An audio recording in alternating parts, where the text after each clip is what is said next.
সম্প্রতি পবিত্র কুরআন জাদুঘরের উদ্বোধন করা হয়েছে সৌদি আরবের মক্কা অঞ্চলে। হায়রা সাংস্কৃতিক জেলায় নির্মিত এই জাদুঘরটি মক্কার দর্শনার্থীদের জন্য ধর্মীয় ও সাংস্কৃতিক অভিজ্ঞতা সমৃদ্ধ করার উদ্দেশ্যে প্রতিষ্ঠিত হয়েছে।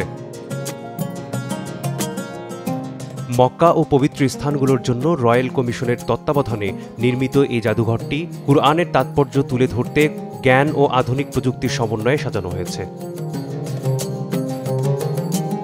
জাদুঘরটিতে দর্শনার্থীরা দুর্লভ পাণ্ডুলিপি, ঐতিহাসিক কুরআনের কপি এবং কুরআন সংরক্ষণের বিভিন্ন যুগের ইন্টারেক্টিভ ভিজুয়াল প্রদর্শনী দেখতে পাবেন।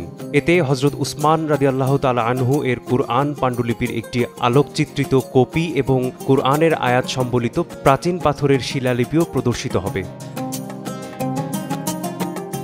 মেসবাহুল আলিফ, সময় সংবাদ।